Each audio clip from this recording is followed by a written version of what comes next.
This is part 2 of our midweek moment from 2 Samuel chapter 6.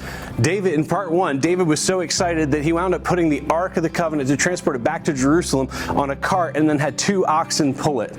And you had the sons of Abinadab, one walking in front and one walking alongside to guide the cart. But here is the problem. David did it his way instead of doing it God's way.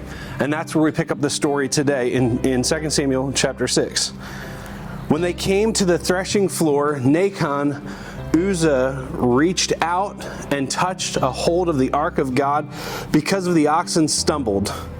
The Lord's anger burned against Uzzah because of his irreverent act. Therefore, God struck him down, and he died there beside the ark of God. Then David was angry because the Lord's wrath had broken out against Uzzah, and to this day, that place is called Perez Uzzah.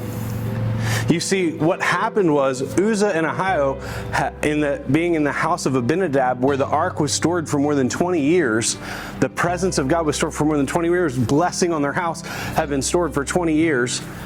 Uzzah had become so familiar with God's presence and the ark that he didn't think twice that when the oxen stumbled and the cart started to shift and the ark started to move, that he reached out to touch the ark. And in the Old Testament, if you had any sin and any issues and any of those things going on in your life and you came into the presence, that's why only priests were supposed to carry it. That's why only priests would go into the inner courts where the ark was kept.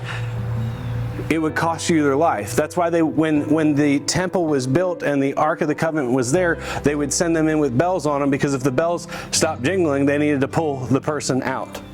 You see, Uzzah had become so familiar with the ark that it had become like another item or object in his father's house. And so when they were traveling and moving with it, his familiarity kicked in and he reached out to keep it on the cart. What we need to do is not become so familiar with God's presence that we take it for granted and reach out when it seems to be moving. Instead, we need to become so intimate with God that we feel His movements in our lives, that we see His movements in our life, and that we rest in those and that we trust Him. Uzzah became familiar, not intimate, with the ark and God's presence because he felt so familiar that he could just do what he needed to do to keep the ark on there. Whereas for you and I, God wants His presence to rule and reign in our hearts, in our families, in our homes.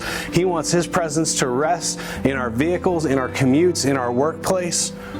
And as His presence rests on us, let us not become so familiar that it becomes second fiddle to the other things around us, but rather let us become intimate with His presence so that the dreams that He puts in our lives become something that He wants to do in and through, and we can see that happening so that we don't do it our way, we do it His way. And in this case, that we make sure that our intimacy with God, the byproduct of that is His work happening in and through us.